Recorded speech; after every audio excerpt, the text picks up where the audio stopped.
Alhamdulillah mama sekarang udah bisa duduk. Kondisi Ibu Julia Perez berangsur membaik, kini sudah bisa duduk usai ditabrak motor. Adik mendiang Julia Perez, Nia Anggia, menyebut kondisi ibunya, Sri Wulandari, berangsur membaik usai alami kecelakaan. Melalui unggahan di akun Instagram pribadinya, Nia berujar bahwa ibunya sudah bisa duduk walaupun masih merasakan sedikit pusing dan mual. Selain sudah bisa duduk, kata Nia, ibunya juga mulai bisa makan. Tak lupa Nia juga meminta doa untuk kesembuhan ibunya. Masih suka pusing,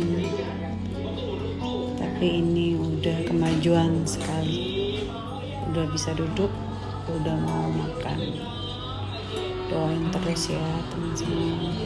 Seperti diketahui, Sri Wulandari terkapar tak berdaya usai diserempet sepeda motor pada Jumat 31 Maret 2023. Akibat kecelakaan itu, Ibunda Julia Perez pun mengalami pembekuan darah di otaknya. Dikutip dari Tribun Jabar, Nia Anggia mengatakan bahwa ibunya pada saat itu hendak pergi buka bersama sang suami di sebuah restoran.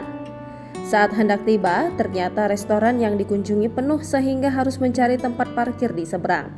Pada saat Sri Wulandari dan suami akan menyeberang, Anggi mengatakan entah dari mana motor tiba-tiba melaju kencang. Ia mengatakan padahal sebelumnya sang ibu sudah memastikan jalanan sudah sepi dari kendaraan yang melintas. Anggi juga mengatakan abinya itu sudah sempat berusaha melindungi ibunya, namun kecelakaan tersebut tak terelakkan. Sontak, tabrakan tersebut membuat Sri Wulandari dan sang suami terpental.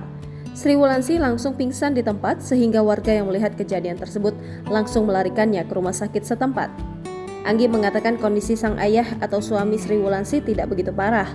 Namun sayangnya kondisi Ibu Julia Perez pingsan karena mengalami benturan di kepala saat terpental. Setelah ditangani dan dirawat di rumah sakit, Nia Anggia mengatakan kondisi ibunya itu mengalami pendarahan otak di bagian depan dan belakang.